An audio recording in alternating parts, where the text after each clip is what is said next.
about ideological subversion. That is a phrase that I'm afraid some Americans don't fully understand. When the Soviets used the phrase ideological subversion, what do they mean by it? Ideological subversion is the process which is legitimate, overt, and open. You can see it with your own eyes. All you have to do, all American mass media has to do, is to unplug their bananas from their ears, open up their eyes, and they can see it. There is no mystery. There is nothing to do with espionage. I know that espionage intelligence gathering looks more romantic. It sells more deodorants through the advertising, probably. That's why your Hollywood producers are so crazy about James Bond type of thrillers. But in reality, the main emphasis of the KGB is not in the area of intelligence at all. According to my opinion and opinion of many defectors of my caliber, only about 15% of time, money, and manpower is spent on espionage as such. The other 85% is a slow process which we call either ideological subversion or active measures, активные мероприятия in the language of the KGB, or psychological warfare. What it basically means is to change the perception of reality of every American to such an extent that despite of the abundance of information, no one is able to come to sensible conclusions in the interests of defending themselves, their families, their community, and their country. It's a great brainwashing process which goes very slow, and it's divided in 4 basic stages. The first one being demoralization. It takes from 15 to 20 years to demoralize a nation. Why that many years? Because this is the minimum number of years which requires to educate one generation of students in the country of your enemy, exposed to the ideology of the enemy. In other words, Marxism-Leninism ideology is being pumped into the soft heads of at least 3 generations of American students without being challenged or counterbalanced by the basic values of Americanism, American patriotism. The result you can see. Most of the people who graduated in the 60s, dropouts or half-baked intellectuals, are now occupying the positions of power in the government, civil service, business, mass media, educational system. You are stuck with them. You cannot get rid of them. They are contaminated. They are programmed to think and react to certain stimuli in a certain pattern. You cannot change their mind, even if you expose them to authentic information, even if you prove that white is white and black is black, you still cannot change the basic perception and the logic of behavior. In other words, these people, the process of demoralization is complete and irreversible. To get rid of society of these people, you need another 20 or 15 years to educate a new generation of patriotically minded and common sense people who would be acting in favor and in the interests of the United States society. And yet these people who've been programmed and, as you say, in place, and who are favorable to an opening with the Soviet concept, these are the very people who would be marked for extermination in this country? Most of them, yes. Simply because the psychological shock when they will see in future what the beautiful society of equality and social justice means in practice, obviously they will revolt. They will be very unhappy, frustrated people, and the Marxist-Leninist regime does not tolerate these people. Obviously they will join the links of dissenters, dissidents. Unlike in present United States, there will be no place for dissent in future Marxist-Leninist America. Here you can get popular like Daniel Ellsberg and filthy rich like Jane Fonda for being dissident, for criticizing your Pentagon. In future, these people will be simply squashed like cockroaches. Nobody is going to pay them nothing for their beautiful, noble ideas of equality.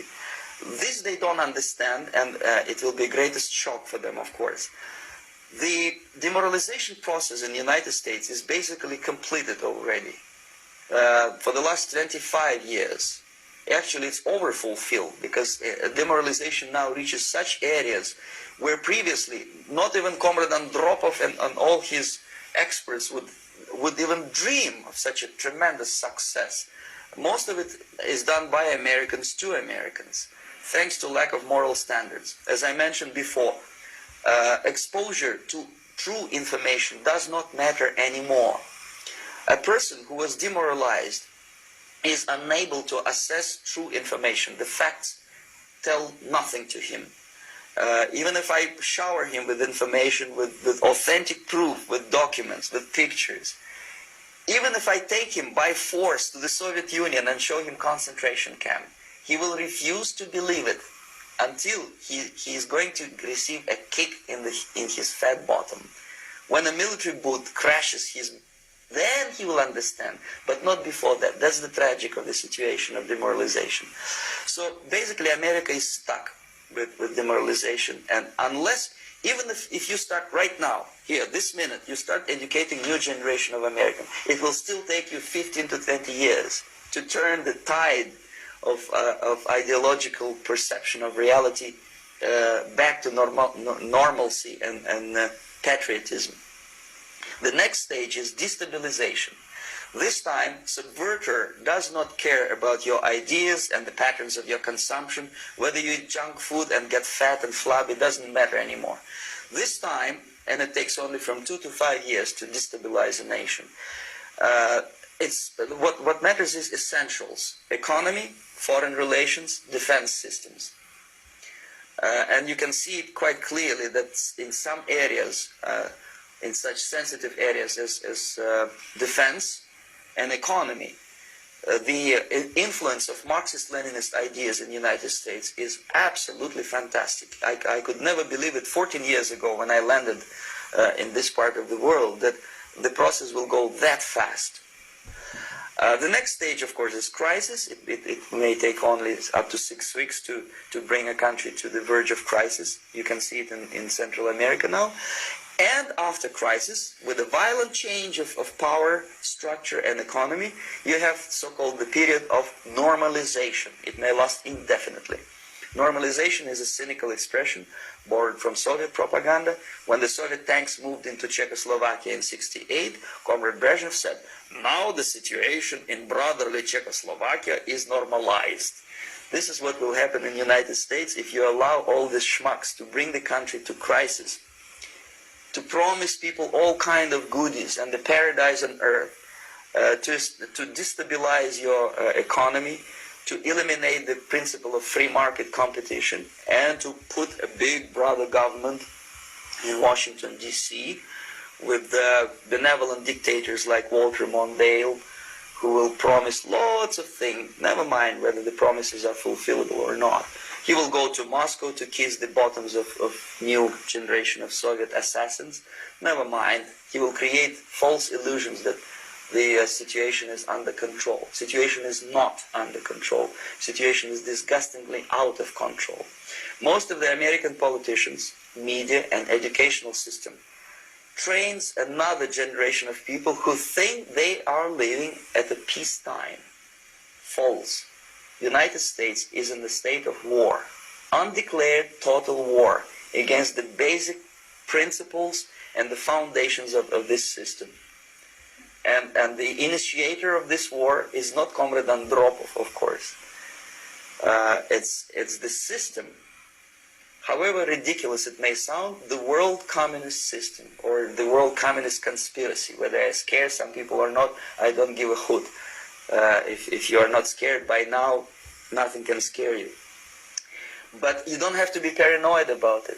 What actually happens now, that unlike myself, you have literally several years to live on unless the United States wake up. The time bomb is ticking. With every second, the disaster is coming closer and closer. Unlike myself, you will have nowhere to defect to, unless you want to live in Antarctica with penguins. This is it. This is the last country of freedom and possibility. Okay, so what do we do? What is your recommendation to the American people? Well, the immediate thing that comes to my mind is, of course, There must be a very strong national effort to educate people in the spirit of real patriotism, number one. Number two, to explain them the real danger of socialist, communist, whatever, welfare state, big brother government. If people will fail to grasp the impending danger of that development, nothing ever can help United States. You may kiss goodbye to your freedom, including freedoms to homosexuals, to prison inmate. All this freedom will vanish, evaporate in 5 seconds, including your precious lives. The second thing, the moment at least part of the United States population is convinced that the danger is real, they have to force their government. And I'm not talking about sending letters, signing petitions, and all this beautiful, noble activity. I'm talking about forcing United States government to stop aiding communism. Because there is no other problem more burning and urgent than to stop the Soviet military-industrial complex from destroying whatever is left of the free world. And it is very easy to do. No credits, no technology, no money, no political or diplomatic recognition, and of course no such idiocy as grain deals to USSR. The Soviet people, 270 millions of Soviets, will be eternally thankful to you if you stop aiding a bunch of murderers who sit now in Kremlin and whom President Reagan respectfully calls government. They do not govern anything, least of all such complexity as the Soviet economy. So basic, two very simple, maybe too simplistic answers or solutions, but nevertheless they are the only solutions. Educate yourself, understand what's going on around you. You are not living at the time of peace. You are in a state of war, and you have precious little time to save yourself. You don't have much time, especially if you are talking about young generation. There's not much time left for convulsions to the beautiful disco music. Very soon it will go, just overnight. If we are talking about capitalists or wealthy businessmen, I think they are selling the rope on which they will hang very soon. If they don't stop, if they cannot curb their unsettled desire for profit, and if they keep on trading with the monster of the Soviet communism, they are going to hang very soon. And they will pray to be killed, but unfortunately they will be sent to Alaska probably to manage industry of slaves. It's simplistic. I know it sounds unpleasant. I know Americans don't like to listen to things which are unpleasant. But I have defected not to tell you the stories about such idiocies as microfilm, James Bond type espionage. This is garbage. You don't need any espionage anymore. I have come to talk about survival. It's a question of survival of this system. And you may ask me, what is it in for me? Survival, obviously. Because unlike, as I said, I am now in your boat. If we sing together, we'll sing beautifully together. There is no other place on this planet to defect to.